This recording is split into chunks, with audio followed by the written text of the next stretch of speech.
Rahasianya puasa, katanya Ghazali.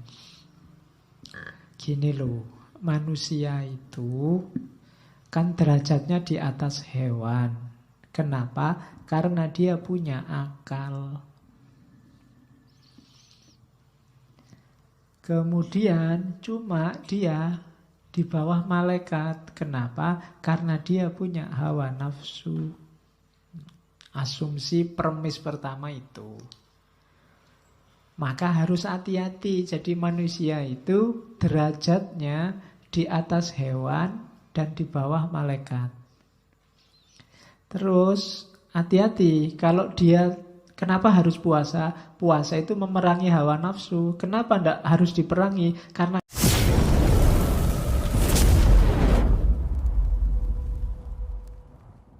rahasianya puasa, katanya Ghazali. Gini loh, manusia itu kan derajatnya di atas hewan. Kenapa? Karena dia punya akal. Kemudian cuma dia di bawah malaikat. Kenapa? Karena dia punya hawa nafsu. Asumsi premis pertama itu. Maka harus hati-hati. Jadi manusia itu derajatnya di atas hewan dan di bawah malaikat. Terus hati-hati kalau dia, kenapa harus puasa? Puasa itu memerangi hawa nafsu. Kenapa tidak harus diperangi? Karena kalau hawa nafsu ini menguasai, dia jatuh ke level hewan. Nah, kalau dia bisa menaklukkan hawa nafsu, dia naik kelas ke level malaikat. Kenapa harus naik kelas, Pak, ke level malaikat? Bukan berarti jadi malaikat. Malaikat itu makhluk yang sangat dekat dengan Allah. Kalau manusia naik ke level malaikat, berarti dia ada di posisi yang dekat dengan Allah. Itu di antara rahasianya puasa. Kenapa berarti kita diwajibkan oleh Allah berpuasa? Itu sebenarnya Allah ingin dekat sama kita. Cuma ada penghalangnya, yaitu nafsu. Hawa nafsu yang menghalangi kita bisa dekat sama Allah. Maka oleh Allah kita diwajibkan puasa, biar kita bisa menaklukkan hawa nafsu, sehingga kita naik kelas ke level malaikat. Dan ketika kita di level malaikat itulah kita dekat sama Allah. Itu rahasianya puasa, katanya Ghazali. Mirip kayak sholat kemarin kan. Sholat juga menunjukkan kerinduan Allah pada kita, sehingga kita dipanggil untuk menghadap. Haji kemarin juga begitu. Allah memanggil-manggil kita, sehingga kita bilang labbaik Allahumma labbaik. Jadi ibadah-ibadah yang kita bahas 1 bulan ini menunjukkan cintanya Allah pada kita. Allah menunggu-nunggu balasan cintamu padanya. Itulah logikanya puasa. Jadi dalam perintah puasa tersembunyi cintanya Allah padamu. Ada penghalangnya. Ya kalau kamu sedang pacaran sama pacarmu, kok ada yang menghalangi orang ketiga, kan ini harus disingkirkan dulu. Biar kamu bisa dekat berdua. Ya kalau ada temanmu datang kan penghalang, suruh pergi. Suruh beli apa yang jauh, apa suruh. Nah kan logikanya begitu. Jadi biar kamu bisa dekat dengan yang kamu cintai. Kecuali kamu memang tidak cinta, kamu lebih milih nafsu, lebih milih teman yang ganggu tadi dibandingkan pacarmu. Itu alamat selingkuh berarti. Dan Allah sangat benci diselingkuhi. Ya, sakitnya kan di sini kalau diselingkuhi itu. Ya kan? Wong kamu aja diselingkuhi pacarmu kan ya marahnya bisa. Apalagi Allah. Sudah segalanya diberikan untukmu. Alam semesta diperuntukkan bagimu. Kamu disuruh menguasai, mengelola. Maka kita diangkat jadi khalifahnya. Betapa cintanya Allah pada kita. Dicarikan jalan biar kita sering ketemu dengannya. Kita dikasih sholat, dikasih zakat, disuruh haji, termasuk hari ini disuruh puasa. Itu menunjukkan Allah sangat cinta pada kita. Cuma kita sering cuek, kehilangan esensi dari ibadah. Itu yang dikritikkan oleh Ghazali pada kita. Puasa kita lebih banyak puasa awam. Sehingga hakikat puasa yang menaklukkan hawa nafsu ini tidak ketemu. Karena tidak ketemu, akhirnya kita tidak jadi dekat sama Allah. Allah sudah nunggu-nunggu, kita nggak jadi nyampe. Betapa kecewanya. Nah, itu logikanya begitu.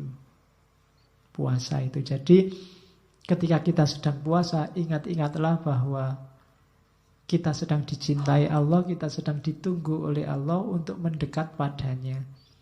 Maka perbanyak ibadah, perbanyak ngaji. Asiklah, mesralah sama Allah. Sudah nggak ada yang ganggu, ngaji juga libur kok. Tenang aja, nikmati 1 bulanmu sama Allah. Oke, dalam puasa kan komplek. Kamu bisa sholat, bisa ngaji, bisa macam-macam. Semuanya termasuk zakat kan ada juga dalam bulan puasa. Jadi lakukan sebaik-baiknya, nikmati bulan madu sama Allah selama 1 bulan. Syukur-syukur efeknya bisa terasa terus untuk setahun kemudian. Sampai Ramadan selanjutnya. Rindukan Allah terus dalam ibadah-ibadah sampai ketemu lagi bulan khusus. Bulan madu kesekian sama Allah. Itulah bulan puasa. Terus, oleh karena itu katanya Ghazali, hati-hati. Ini perumpamaannya Ghazali. Banyak orang berpuasa tapi berbuka. Banyak juga orang berpuasa tapi hakikatnya berbuka. Puasa tapi buka puasa itu orang yang puasa hanya jasmaninya saja. Tidak terhalangi dari maksiat. Tidak terhalangi dari dosa-dosa batin dan anggota tubuh. Itu namanya orang yang puasa tapi sebenarnya buka puasa. Ada yang sebaliknya. Orang yang buka puasa tapi sebenarnya dia puasa. Disuruh puasa tidak mau, tapi dia sudah menjaga batinnya. Dia sudah tidak melakukan maksiat. Hidupnya sudah tertib. Tapi dia tidak mau puasa. Itu orang yang buka puasa tapi hakikatnya puasa. Dua-duanya salah. Ibaratnya katanya Ghazali, itu saya nulisnya belum lengkap. Orang yang puasa tapi tidak menjalankan ibadah batinnya, tidak terhalangi dari nafsu dan maksiat, itu kayak orang wudu. Airnya sudah diusap-usapkan ke tubuh, sudah diulang-ulang 3 kali, tapi dia masih belum wudu beneran, belum membasuh katanya Ghazali. Masih hanya cuci muka. Jadi belum ketemu esensinya wudu. Sama orang yang sudah tidak makan, tidak minum, tapi masih melakukan maksiat. Puasa batinnya belum jalan. Itu ya kayak orang wudu tapi sudah ketemu air, sudah diusap-usap 3 kali, tapi masih belum dibasuh. Sebaliknya nanti orang yang tidak puasa, buka puasa, tapi sebenarnya puasa. Orang yang sudah ngerti syarat rukunnya wudu juga sudah dibasuh 3 kali, tapi tidak ada niatnya untuk wudu. Sama aja nggak ada nilainya. Jadi harus lahir dan batin puasa itu. Tidak boleh batin saja atau lahir saja. Sholat tidak boleh ingat saja tanpa ada aktivitas syar'i sholatnya. Puasa tidak boleh lapar dan haus saja. Haji nggak boleh rame-rame saja. Nama lainnya umroh haji kan sekarang wisata religius. Kok jadi wisata sekarang? Harusnya kan itu ibadah, tapi sekarang jadi wisata religius. Paketnya macam-macam. Ada yang habis umroh terus bonus rekreasinya ke Hong Kong. Ada yang terus rekreasinya, ya. Jeleknya cuma satu, kok saya nggak bisa ikut? Bayarnya mahal-mahal. Oke, jadi umpamanya itu ibadah puasa yang hakikatnya ndak puasa, atau ndak puasa tapi hakikatnya puasa. Dua-duanya keliru.